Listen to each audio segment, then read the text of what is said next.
Hello everyone. Before we get started, make sure to like and subscribe, and leave a comment saying where you're from and when you watched. That way, YouTube will continue to show you stories like this. Now, let's get started.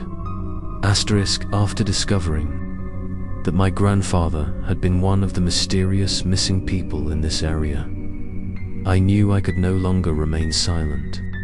The scattered clues in the past seemed to be urging me to piece together a horrifying picture. I decided to reach out to other residents in the building to see if they had experienced the same thing. That evening, I knocked on the door of an elderly neighbor who lived on the 12th floor, a few doors down from mine. Her name was Martha, a widow who had lived here for more than 10 years. When I asked her about the strange phenomena in the building, her face immediately changed, her eyes bewildered and then turned to fear.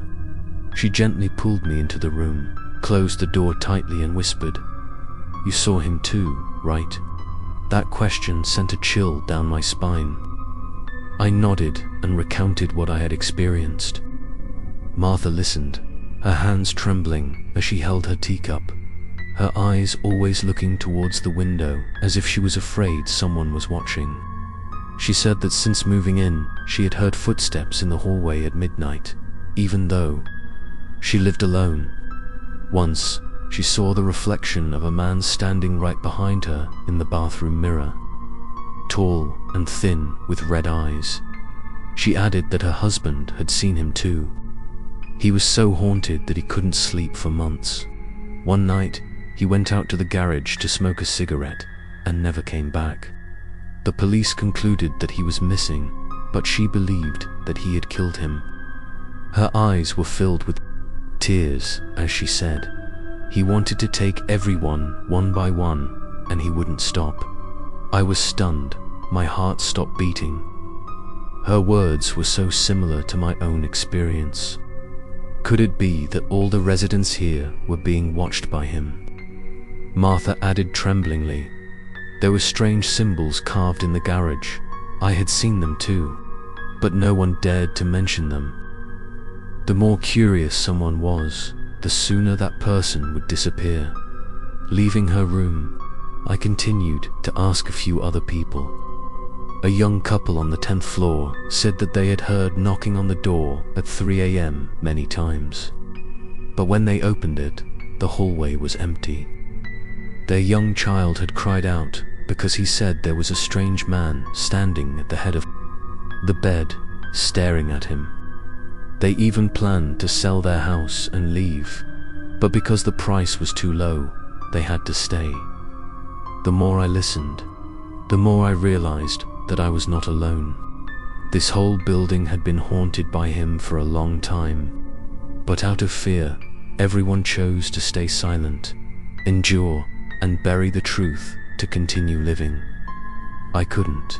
I was too mired in this vortex of horror. That night, I returned to my apartment, my mind reeling from the stories of my neighbors. When I entered the hallway, I suddenly noticed the unusual flashing lights. The space was eerily quiet. Suddenly, I heard a steady knocking sound from the end of the hallway. I stood still, my heart pounding. The knocking was slow, echoing, then stopped. I looked down the hall, and in the flickering light, I saw a tall, thin figure standing motionless, facing me. I didn't dare move. The air was sucked out, my throat was tight. The figure didn't come closer, nor did it disappear. He just stood there, like a warning that I had gone too far, knew too much. I trembled as I quickly entered the apartment, closing the door tightly.